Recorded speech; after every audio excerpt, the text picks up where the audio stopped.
अस्सलाम वालेकुम। दुरूद शरीफ पढ़ लो।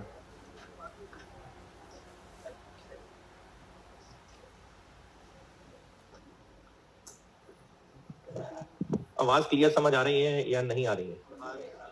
अच्छा देखें, इशू है वो स्पीकर चेंज किया था, कुछ मसला बिल्कुल हो सकता है, उसको एडजस्टमेंट भी करवाने के लिए कहा है, लेकिन अभी बात यह है कि समझ आ रही है बात कि नहीं, बस आ रही है तो फिर आगे चलिए।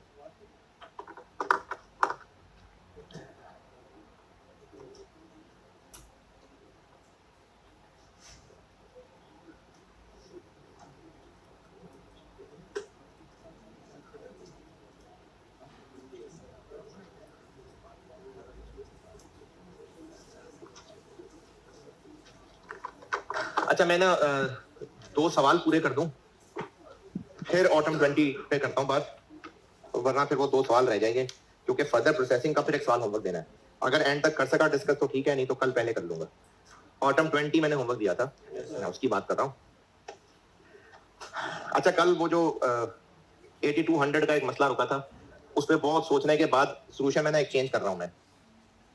वो जब उस पर ऑपरेशन करके देखा है तो फिर उसमें एक चेंज लग रही है मुझे। मैं आपको समझा देता हूँ, रीजन भी बता देता हूँ। आप भी काबिल बच्चे हैं, अगर किसी काबिल बच्चे को लगे कि नहीं ऐसे नहीं तो वो भी बता दीजिएगा। कल वाले सवाल में ना एक पॉइंट था सेल ऑफिस वाला। 8200 कॉन्ट्रैक्ट के लोग थे जिनको या तो हमने फारिग करना था या लाहौर भेजना था, तो उसका ट्रीटमेंट मैंने शट डाउन वाले ऑप्शन में 2000 लिया था 2460 की जगह, और कंटिन्यू ऑप्शन में कुछ भी नहीं लिया था। तो अब उस कुछ भी नहीं के ऊपर आपको मैं चेंज बताता हूं, और आप बिल्कुल बता कह सकते हैं कि इसमें अगर आपको इख्तलाफ है तो।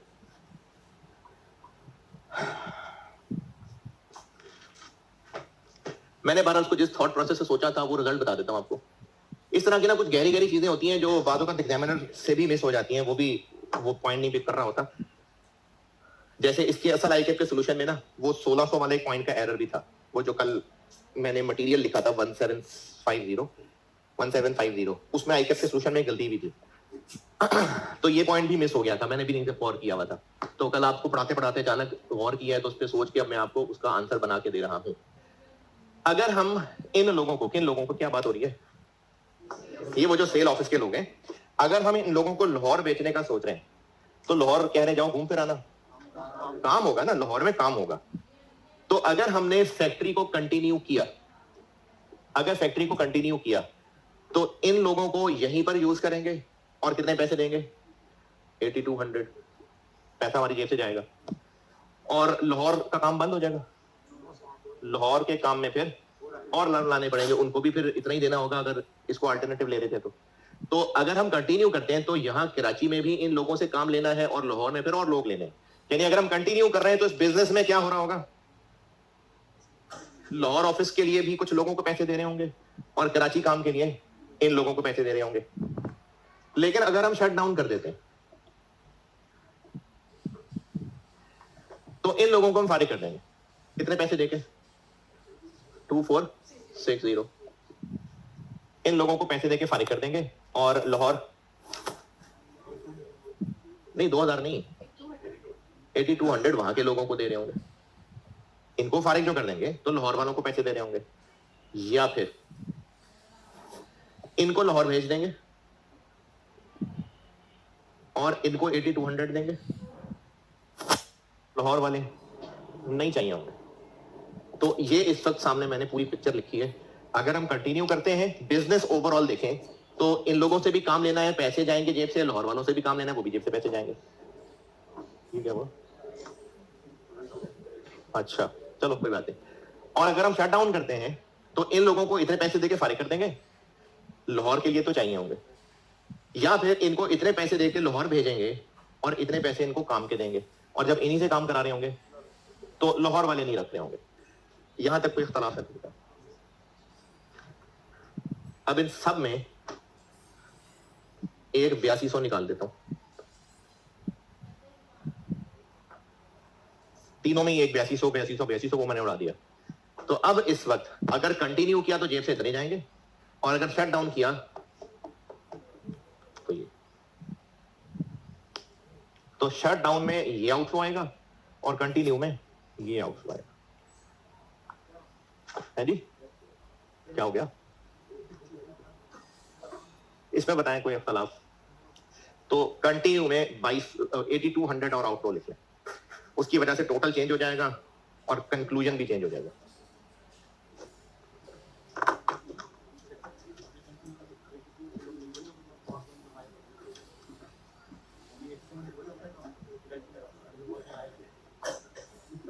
कंटिन्यू में, कंटिन्यू पूछ रहे हैं ना, जो इन्हीं लोगों से अब हम 9 महीने काम कराएंगे तो उसका 8200 देंगे ना उनको।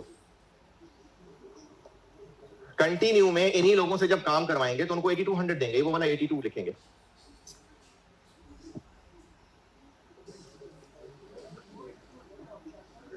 क्या हो गया, दोबारा लिख देता हूं। अगर हमने इनसे काम करवाया तो 8200 इन लोगों को देंगे, तो लाहौर में भी तो काम होता है ना, वहां के लोगों को भी 8200 देंगे। अगर हम इन लोगों को फारिग कर देंगे तो इनको तो 8200 नहीं देंगे, लेकिन लाहौर वालों को तो देंगे। और अगर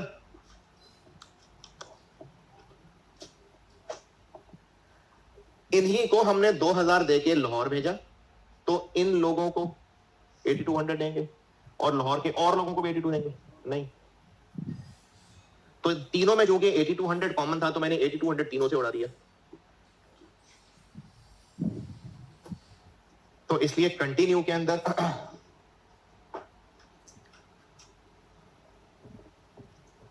$8200 का आउटफ्लो आ जाएगा।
हाँ जी, मैंने कहा था कंटिन्यू में आएगा, डिसीजन भी चेंज होगा, तो आपको करने को कहा था, कर लिया।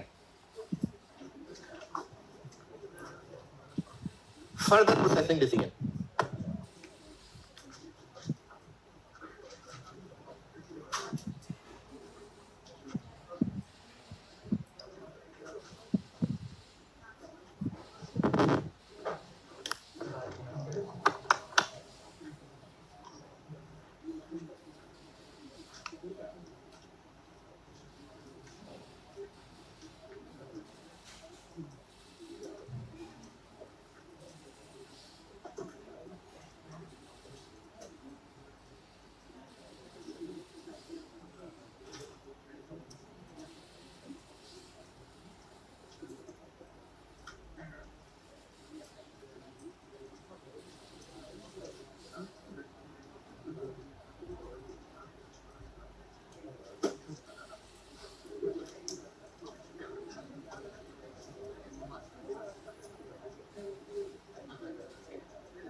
फर्दर प्रोसेसिंग डिसीजन का कॉन्सेप्ट ये है,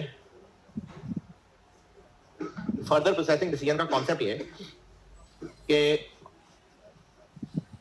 प्रोसेस 1 से आउटपुट होते थे ज्वाइंट प्रोडक्ट्स ए और बी। ए के बनते थे लेट्स से 6000 केजी और बी के बनते थे 9000 केजी ज्वाइंट प्रोडक्ट्स। ए सेल हो जाता है फॉर 500 पर केजी। बी के बारे में हम सोच ये रहे हैं कि इसको बेच तो सकते हैं फॉर 700 पर केजी, और इसको बेचेंगे तो सेलिंग कॉस्ट आएगी 20 पर केजी।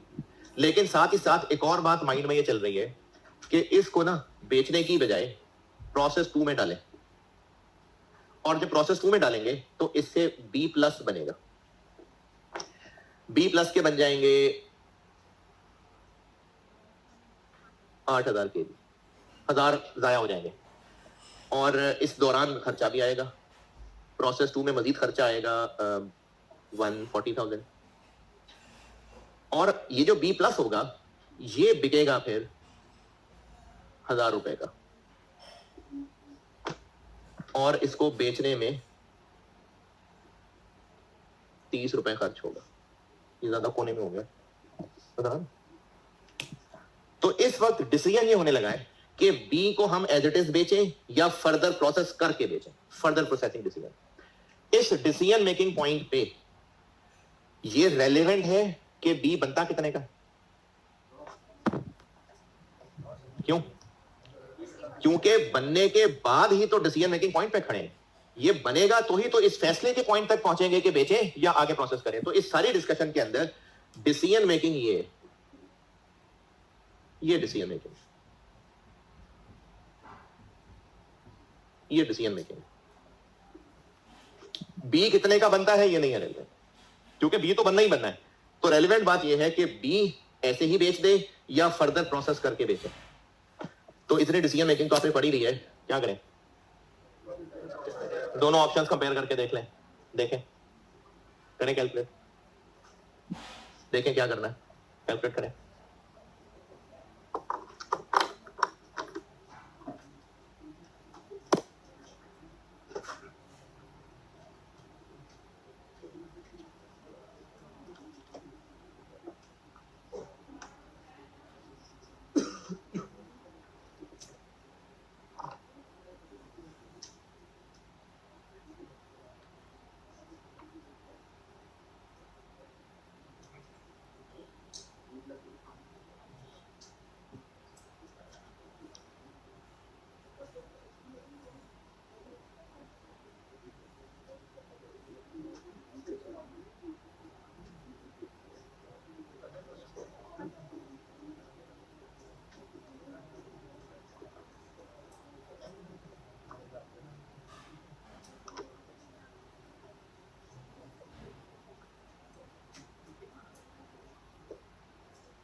जी क्या हल निकला? कैसे? अगर सेल नाउ कर दें तो हम इनको सेल कर सकेंगे 9000 इंटू 700, माइनस भी कर सकते हैं, अलग इसलिए लिख रहा हूं क्योंकि हो सकता है मैंने 20 रुपए पर किलो की बजाय टोटल बताए होते। ये क्या बना? और सेलिंग कॉस्ट 9000 इंटू 20, 180,000। ये हम बिल्कुल 680 भी कर सकते थे, मैंने अलग सिर्फ इसलिए लिखवाया क्योंकि अभी जो सवाल करने लगा हूं उसमें ये टोटल दिए हुए थे 6।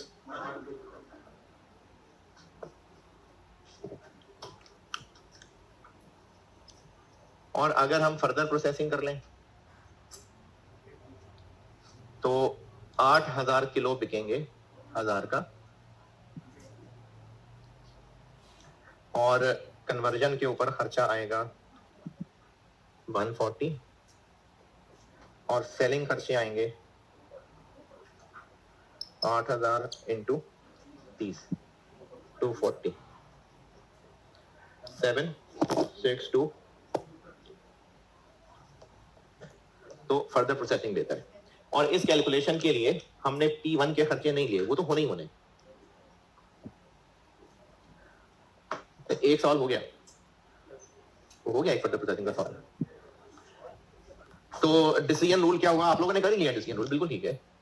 डिसीजन रूल ये बना लेते हैं फिर कि सब ऑप्शंस की रेलिवेंट प्रॉफिट कैलकुलेट करें।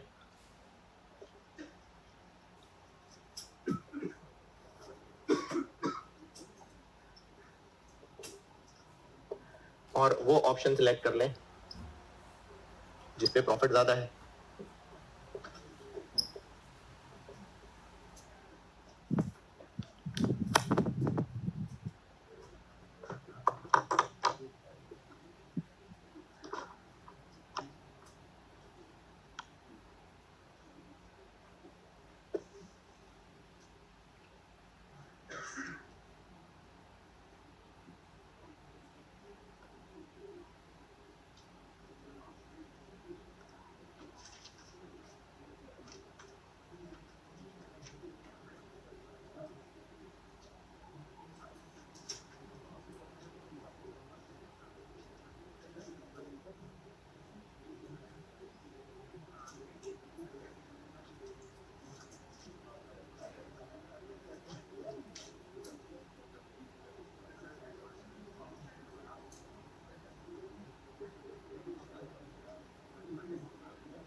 हाँ जी, नोटेड। चले पहले एक आसान सवाल करते हैं फिर मुश्किल करते हैं। स्प्रिंग 13 पढ़ लें। स्प्रिंग 13 कॉलन लिमिटेड पढ़ ले, मैं करता हूं।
सवाल पढ़ने को कहा है भाई? स्प्रिंग 13 कॉल अनलिमिटेड पढ़िए, मैं करता हूं।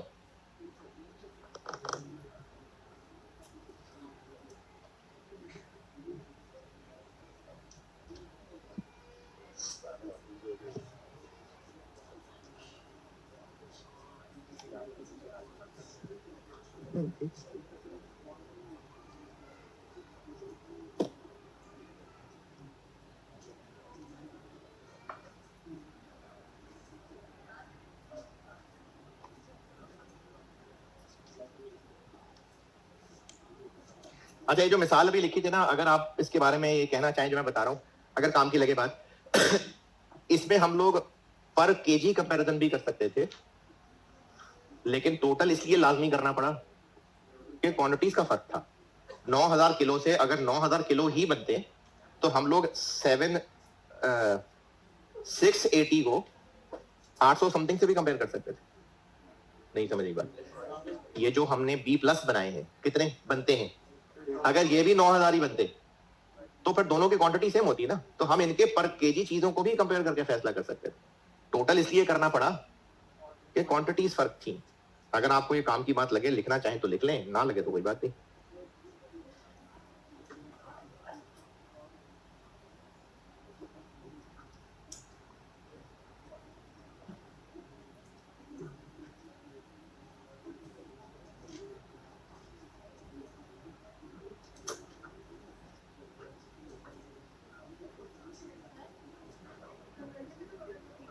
तो उसको भी हम 8000 9000 से डिवाइड करके पर किलो निकाल सकते थे ना।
चले, पढ़ लिया आपने सवाल।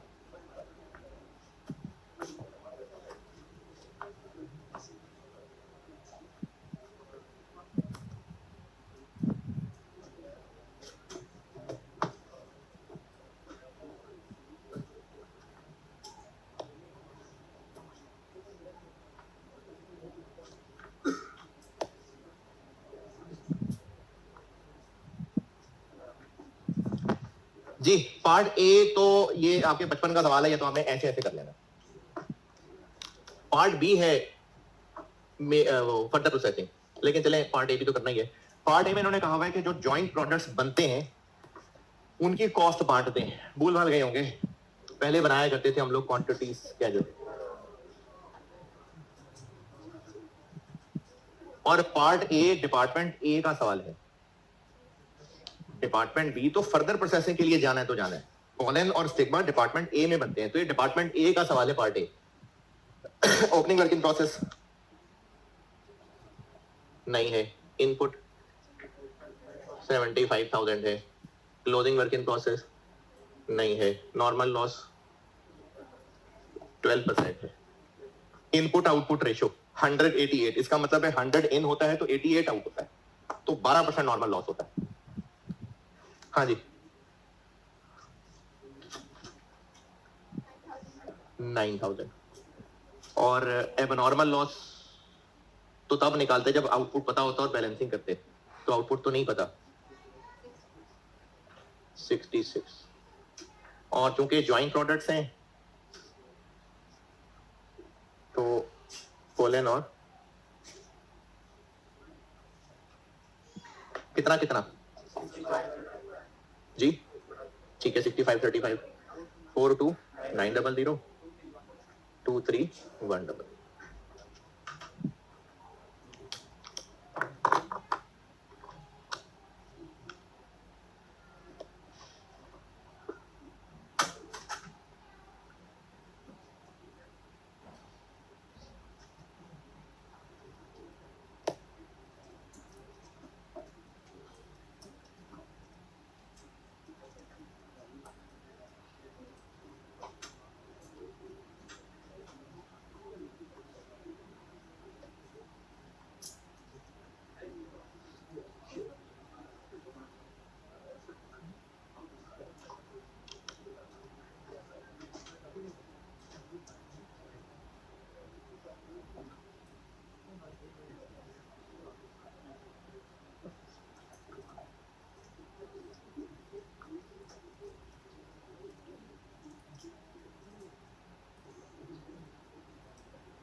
क्वांटिटी स्केड्यूल बनेगा, बनाने को तो बना लेते हैं, को मना नहीं, गुना नहीं मिलेगा, लेकिन बनाने की जरूरत है। वर्क इन प्रोसेस भी नहीं है, एबनॉर्मल लॉस भी नहीं है, तो EP quantity schedule, sorry EP, EP में बस आउटपुट ही आएगा। मैंने पहले से क्वांटिटी स्केड्यूल कह दिया था, इक्विवेलेंट प्रोडक्शन बनाने की जरूरत नहीं है क्योंकि आउटपुट आएगा उसमें, बस ओपनिंग क्लोजिंग भी नहीं है, एबनॉर्मल लॉस भी नहीं है, तो ईपी रहने देते हैं। कॉस्ट पर यूनिट कैसे निकालें फिर? करंट पीरियड कॉस्ट को 66 से डिवाइड कर दें, निकल आई। फिर कॉस्ट ऑफ कंप्लीटेड यूनिट्स कैसे निकालें? उसी को 66 से मल्टीप्लाई कर दें। तो फिर कॉस्ट पर यूनिट भी नहीं निकालते, जस्ट करंट पीरियड कॉस्ट ही ले लेना, वही कॉस्ट ऑफ कंप्लीटेड यूनिट्स होगी। जॉइंट प्रोडक्ट में प्रोसीजर का फ्लो ये था कि क्वांटिटी स्केड्यूल बनाया, ईपी बनाया, कॉस्ट पर यूनिट निकाली, फिर उस कॉस्ट पर यूनिट से कॉस्ट ऑफ कंप्लीटेड यूनिट्स निकाली, फिर उसको बांटते थे जॉइंट प्रोडक्ट्स में, या तो यूनिट्स की रेशो में या फिर टोटल एनआरवी की रेशो में, एनआरवी। तो ये प्रोसीजर था। अब मैं कह रहा हूं कि इस सवाल में opening closing work in process भी नहीं है, नॉर्मल गेन लॉस भी नहीं है, तो ईपी बनाने की जरूरत नहीं है। ईपी नहीं बनेगा, बनाना है तो बना लें, 66,000 ही निकलेगा। फिर कॉस्ट पर यूनिट कैसे निकालेंगे? करंट पीरियड कॉस्ट को 66 से डिवाइड कर देंगे, आगे पर यूनिट कॉस्ट। फिर कॉस्ट ऑफ कंप्लीटेड यूनिट्स कैसे निकालेंगे? उसी को 66 से मल्टीप्लाई कर देंगे। तो इसलिए हमने जो करंट पीरियड कॉस्ट है अगर वही लिख ले तो वो ही कॉस्ट ऑफ कंप्लीटेड यूनिट्स होगी। तो बताएं डिपार्टमेंट ए की करंट पीरियड कॉस्ट जी, मटेरियल कितना? 75,000 इंटू 60, 45 और 12,000 hours into 150, 18 lakh. Process costing पढ़ते हुए एफओएच, वेरिएबल, फिक्स्ड अलग अलग लेते थे, नहीं टोटल ही लेते थे। तो वो कितना है, 125 एक है, 100 एक है, तो 225 27 लाख। नॉर्मल लॉस की रिकवरी, नॉर्मल लॉस की रिकवरी नहीं है कहीं। 792 9 मिलियन में, सुबह तो 9 मिलियन था। ये आ गया कॉस्ट ऑफ कंप्लीटेड यूनिट्स, और हमने अब इसको तोड़ना है क्वांटिटी की रेशो में या एनआरवी की रेशो में, एनआरवी की रेशो में। तो इसको जब हम बांटेंगे तो पोलन और स्टिग्मा और इनकी टोटल एनआरवी कितनी, पोलन कितने का बिकेगा, कितना जी 90, और सेलिंग पे खर्चा आएगा 135। स्टिग्मा कितने का बिकेगा जी, माइनस, तो पोलन की टोटल एनआरवी हो जाएगी 3726 000 6 66 24 000 10350। अब हमने 9 मिलियन को इस रेशो में बांटना है, तो कॉस्ट बन जाएगी इसको इस रेशो में 3240 000 और 57। ये हमने 9 मिलियन को बांट दिया, ये है पार्ट ए। पुराने दौर का सवाल है इसलिए इतने नंबर है। पार्ट ए में अगर किसी को कोई मसला है तो शर्म आनी चाहिए। अब आते हैं असल further processing decision part B पे। इसको कर ले नोट, पूछना है तो पूछ ले कुछ, फिर पार्ट बी करता हूं।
पार्ट ए नोटेड, जल्दी कर देना यार, एक सवाल और कराना है।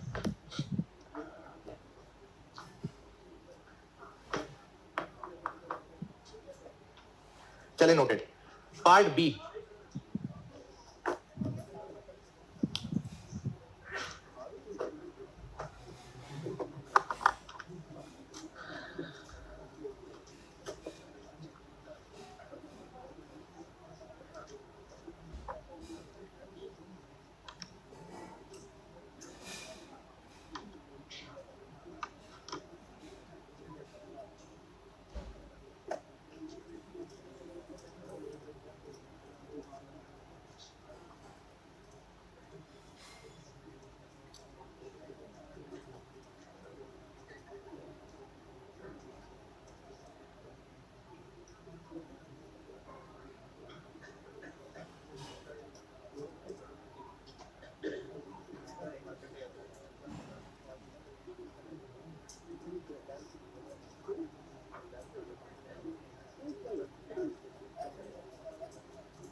चले नोटेड। पार्ट बी में उसने पूछा हुआ है कि बताएं हम पोलन को ऐसे ही बेचें या इसको फर्दर प्रोसेस करके बेचें। तो वही अभी जैसे पहले किया था, सेल नाउ में हम ये कर चुके हैं ऑलरेडी, यही करना था ना, वो हो गया ऑलरेडी। तो सेल नाउ में हम टोटल एनआरवी ऑलरेडी निकाल चुके हैं 372। और अगर हम कर दें फर्दर प्रोसेसिंग तो कितने सीड्स बेच लेंगे?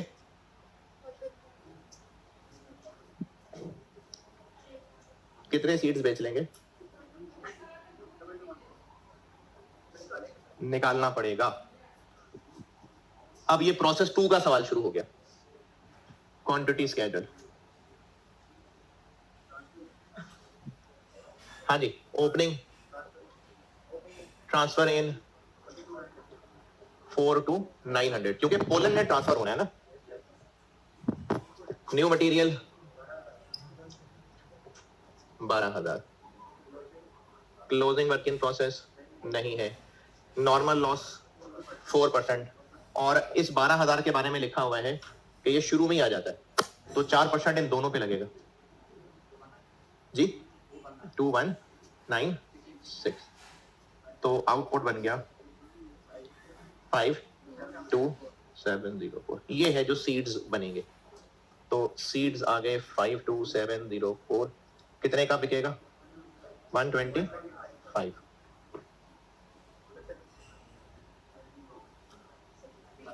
658800। सेलिंग एक्सपेंसेस भी आएंगे 180,000। फिर डिपार्टमेंट बी में जो जो कुछ भी होगा वो सब आएगा। नया मटेरियल कितने का लगेगा? 12,000 इंटू 25 रुपए। लेबर लगेगी 3600 इंटू 150। FOH लगेगा 3600 इंटू 1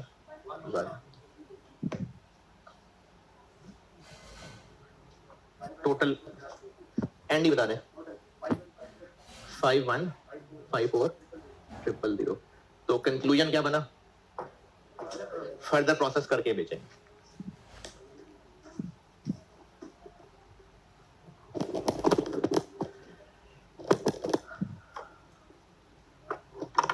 इसका कंक्लूजन जरूर लिखिएगा, क्योंकि क्लास वर्क होमवर्क में लिखा करेंगे तो पेपर में लिखना याद रहेगा।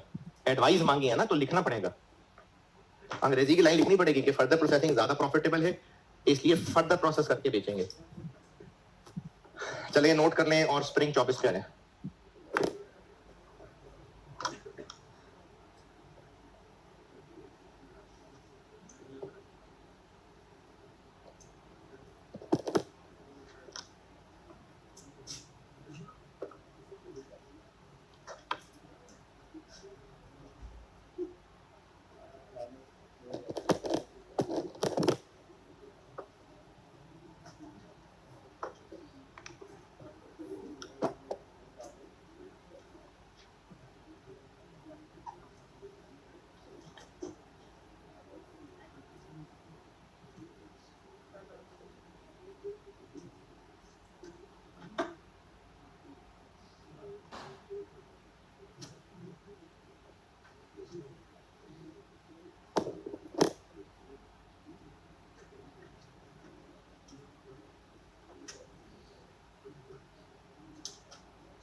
लिख लिया? स्प्रिंग 24 पढ़ लें। इस चैप्टर में पहला ही सवाल है टूर इंडस्ट्रीज। जिनके पास बुक पुरानी है और वो ओरिजिनल पेपर से देख रहे होंगे तो उसमें क्वेश्चन 3 था। पढ़ ले, मैं करता हूं। स्प्रिंग 24 टूर इंडस्ट्रीज पढ़ लीजिए, मैं करता हूं। और ऑटम 23 होमवर्क कर दे बेटा, लेकिन करना है जरूर। ऑटम 23 एक ही सवाल है, ऑटम 23 होमवर्क करके आइएगा। अभी स्प्रिंग 24 पढ़ लें, टूर इंडस्ट्रीज, और ऑटम 23 होमवर्क है।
आपकी हंसी खेलती शक्लों से लग नहीं रहा कि सवाल पढ़ रहे हैं यार।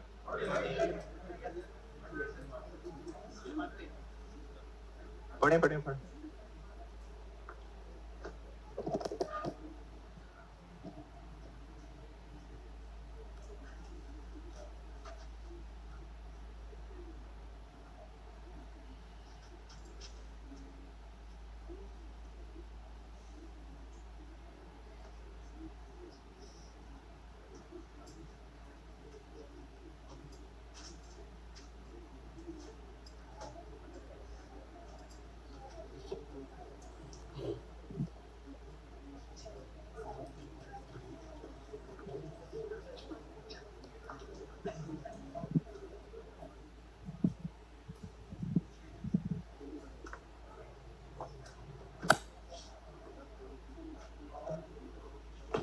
चलें, पढ़ लिया। इसका जो फर्दर प्रोसेसिंग डिसीजन है ना, वो तो है पार्ट बी। ये जो पार्ट ए है, ये थोड़ा बहुत लिमिटिंग फैक्टर जैसा। चलें, सवाल समझाता हूं। कहानी ये है कि हम अभी एक प्रोडक्ट वाई बनाकर बेचा करते हैं। पिछले साल का उसका डाटा ये टेबल में दिया हुआ, टोटल वैल्यूज हैं, और सवाल में इंफॉर्मेशन है कि हम रेट्स भी फाइंड कर सकें। मैनेजमेंट सोच रही है कि हम इस y से z बना लेंगे। हाँ, साथ एक और मटेरियल भी डालना पड़ेगा, जैसे अभी डिपार्टमेंट बी किया था, कुछ उसी तरह की बात होने लगी है। एक और मटेरियल भी डालना पड़ेगा, लेकिन हम z बनाएंगे और z बनाने का सारा डेटा ये 0.1 से लेके 0.5 तक तकरीबन बात की। रिक्वायरमेंट ए, अज्यूमिंग दैट, अच्छा नहीं चले, पॉइंट नंबर 5 पहला सेंटेंस, इससे क्या पता चल रहा है? लिमिटिंग फैक्टर आ गया। टोटल अवेलेबल लेबर आवर्स इतने हैं, तो इससे पता चलता है कि लिमिटिंग फैक्टर है कहीं सवाल में। Requirement A, assuming that TIL intends to meet the entire demand of product Z, इससे पता चल रहा है कि मैनेजमेंट की रैंकिंग में प्रायोरिटी Z है। और बीच में जुमला काट के मैं सेकंड बुलेट पॉइंट तक पहुंच रहा हूं। उन्होंने आपसे पूछा है कि Y हम कितने ऐसे ही बेच देंगे। नहीं समझे बात? चले, जिनको समझ नहीं आई इधर एक और चीज समझाता हूं। लास्ट ईयर कितने Y बेचे थे? कैसे पता चलेगा? सेल्स दी हुई है और पॉइंट नंबर 3 में सेल प्राइस दी हुई है। 450 मिलियन सेल है और 25,000 प्राइस है। हमने 18,000 वाई बेचे थे। लास्ट टाइम जितने वाई बना सकते थे बना लिए थे? नहीं, हमने 90% कैपेसिटी यूटिलाइज की हुई थी। इसका मतलब है वाई की डिमांड इतनी थी मार्केट में। लास्ट ईयर वाई इतने बेचे थे। अब हमारा प्लान ये है कि हम इस वाई को प्रोसेस 2 में डालेंगे, एक और नया मटेरियल भी डालेंगे और इससे जी बनाएंगे, और जी की डिमांड है 8,000 केजी।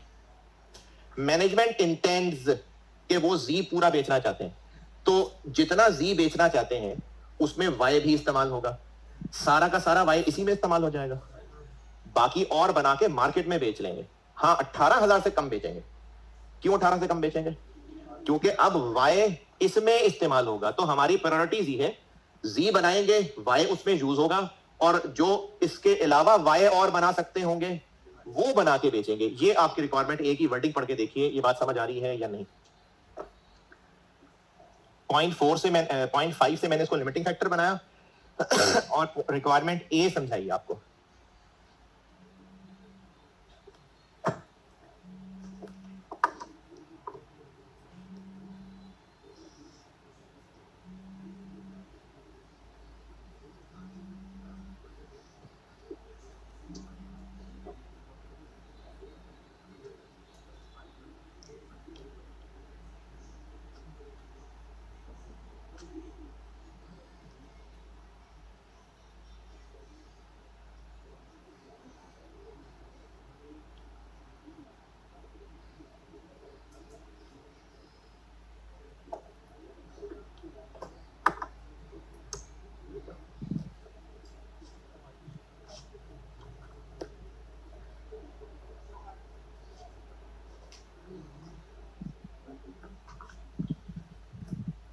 जी, रिक्वायरमेंट ए की वर्डिंग आई समझ। अब इसको सवाल प्लान कैसे करें? सवाल की रिक्वायरमेंट है कि हम कितना वाई, अच्छा अगर रिक्वायरमेंट में वो सिर्फ ये भी पूछ लेता ना कि कितना वाई बाकी बचा हम बेच सकेंगे, तो भी हम इसको लिमिटिंग फैक्टर की तरह ही सॉल्व कर पाते। क्यों? क्योंकि पहले जी बनेगा, जी में जितना वाई लगेगा उसके अलावा वाई, तो ये हमें ऑप्टिमम प्रोडक्शन प्लान से ही मिलना था। तो अभी सवाल की प्लानिंग यही है कि हमने ऑप्टिमम प्लान ही बनाना, लेकिन इसमें एक कैलकुलेशन ये करनी पड़ेगी कि कितना वाई यहां लगेगा, तो पहले ये भी निकालना पड़ेगा। इसलिए उसने रिक्वायरमेंट में नाम लेके पूछ ही लिया। अगर रिक्वायरमेंट ए ये लिखी होती ना, अज्यूमिंग के TIL intends to meet the entire demand for G, तो आप बताएं हम बाकी कितने वाई बेच लेंगे, तो भी प्रोडक्शन प्लान ही बनाना होता ना। लेकिन उसके लिए भी हमें पहले क्या चाहिए होता कि इसके लिए कितने वाई लग जाएंगे, तो ही तो पता चलता बाकी कितने वाई होंगे। तो इसलिए सवाल में उसने ये खुद नाम लेके पूछ लिया कि इसके लिए कितने वाई लगेंगे। अच्छा, ये जो सवाल का पार्ट ए है ना, इस तरह की वर्डिंग पहले कभी किसी सवाल में देखी नहीं है लिमिटिंग फैक्टर, लेकिन बहुत डिफरेंट स्टाइल में पूछा हुआ है। किस अटेम्प्ट का है? स्प्रिंग 24। तो पार्ट ए की वर्डिंग समझ आ रही है बेटे? तो मैं करूं सवाल, या बिल्कुल भी नहीं समझ आ रही? आ रही। तो हमें करना तो इसको लिमिटिंग फैक्टर की तरह सॉल्व है, लेकिन फिर हमें पहले ये हिसाब निकालना पड़ेगा कि जी के लिए वाई चाहिए कितने। ये मैं कर रहा हूं स्प्रिंग 24 का पार्ट ए। जैसे अभी part B, department B solve किया था ना, उसी को ही उल्टा ऊपर चलाना पड़ेगा, क्वांटिटी स्केड्यूल। ऐसा क्यों करना पड़ रहा है? क्योंकि हमें यह जानना पड़ेगा कि हमें y चाहिए कितने होंगे z बनाने के लिए। तो इसके लिए हमें डिपार्टमेंट प्रोसेस 2 जो भी होगा उसका हमें क्वांटिटी स्केड्यूल बनाना पड़ेगा, जिसमें हम यहां आउटपुट 8000 लिखें, यहां से उल्टा चलेंगे। तो ओपनिंग तो है नहीं, ट्रांसफर इन यानी कि y, न्यू मटेरियल यानी कि TS38, नॉर्मल लॉस कितना 20% ऑफ इनपुट, तो यहां से उल्टा चले तो 10,000।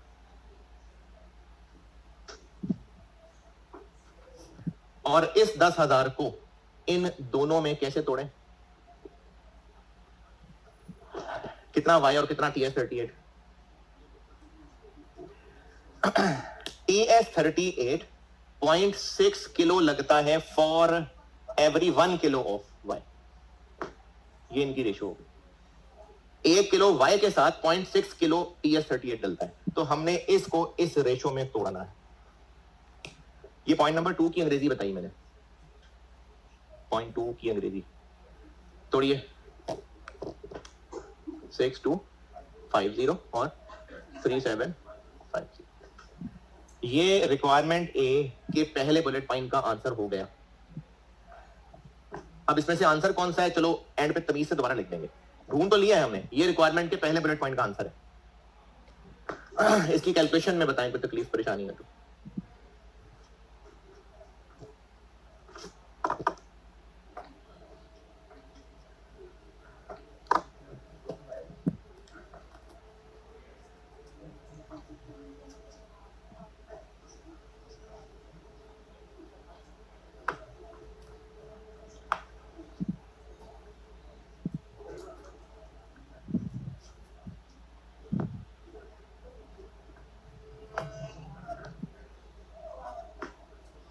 यहां तक कैलकुलेशन में कोई इतराज?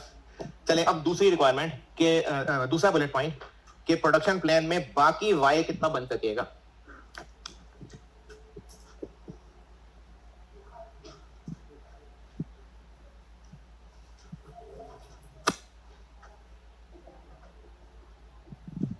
लिमिटिंग फैक्टर क्या है? Labour hours. कितने से स्टार्ट होगा? 80,000। पहले क्या बनाएंगे? जी कितने किलो? 8,000। कितने आवर्स लग जाएंगे?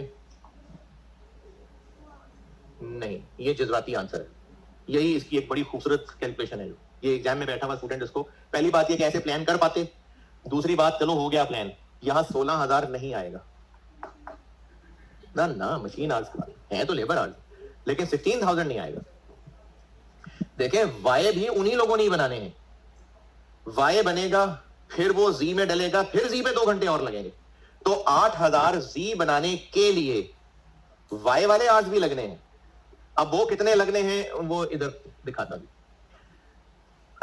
पिछले साल, और ये पिछले साल वाली फिगर इसलिए यूज कर रहा हूं क्योंकि हमें सवाल में नहीं बताया कि एक वाई के लिए कितने आवर्स लगते हैं, ये नहीं बताया, इसलिए लास्ट ईयर वाला टेबल यूज करना पड़ेगा। लास्ट ईयर हमने वाई कितने बनाए थे? 450 मिलियन डिवाइडेड बाय 18,000 के। अच्छा निकालने क्या लगे थे, हो क्या रही है बात? तो अब हमने पिछले साल के डाटा से ढूंढना है कि एक वाई के लिए कितने आवर्स लगते हैं। कितने वाई बनाए थे, टोटल आवर्स कितने लगे थे? 21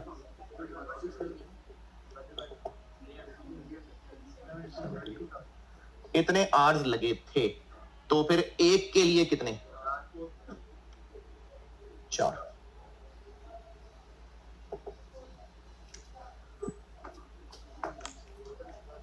तो अब हमें जी बनाने के लिए टोटल नहीं, ये भी जज्बाती हरकत है,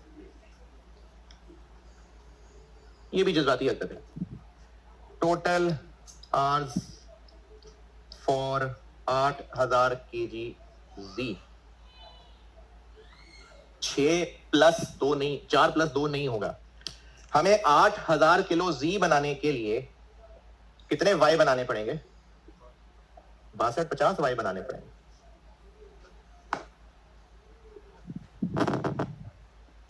जी के लिए, और इतने बनाने के लिए 6250 इंटू 4 25,000, और फिर जो बाकी 8000 जी बनने लगेंगे उनमें हाँ बिल्कुल 16,000।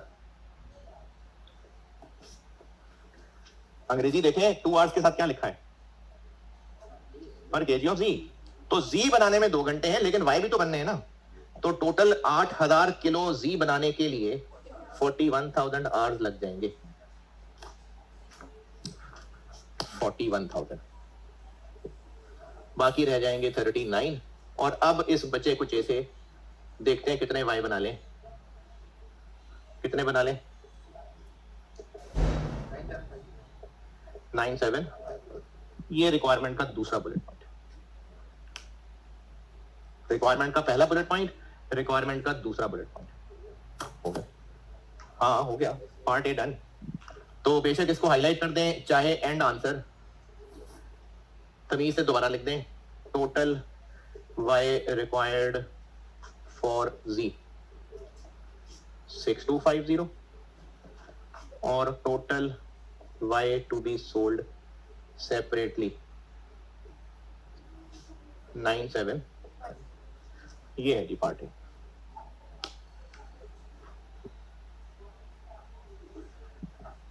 जी हमने इतने जी बनाने हैं उसी मशीन पे, उन्हीं लोगों ने बना के देने हैं।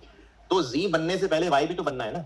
तो इतने जी बनाने के लिए इतने वाई चाहिए, इतने वाई बनेंगे इतने घंटों में, फिर इनसे जी बनेंगे इतने मजीद घंटों में। 8000 जी बनाने हैं, तो रॉ मटेरियल कहां से आएगा? वाई, वो भी बनाना पड़ेगा। तो पहले इतना वाई बनाने में इतने आर्स लग जाएंगे, फिर उस वाई को यूज करके जी बनाएंगे तो इतने आर्स और लग जाएंगे, यानी जी बनाने में टोटल इतने आर्स लग जाएंगे। हाँ जी पार्ट ए। अच्छा, इस सवाल में जरूरत नहीं पड़ी, लेकिन एक वैरायटी बता रहा हूं। अगर आपको 80,000 ना बताया होता तो कैसे निकालते? पॉइंट नंबर 3 या 4 पता नहीं। 72,000 को 90% से क्रॉस अप करते, 72,000 को 90% से क्रॉस अप करते, 0.4, 3, 0.5। अगर 80,000 ना बताया होता तो फिर हम इसको 90% से क्रॉस अप करते, तो वो 80 आ जाता। बता दिए थे इसलिए 90% करने की जरूरत नहीं पड़ी। चले आप ऑटम 23 करके आएंगे तो उसका पार्ट बी कल करता हूं मैं। कल एक और करा दूंगा फर्दर प्रोसेसिंग का, और बस फिर कल या शायद परसों शॉर्ट टर्म डिसीजन मेकिंग बस। ठीक है जी, अल्लाह।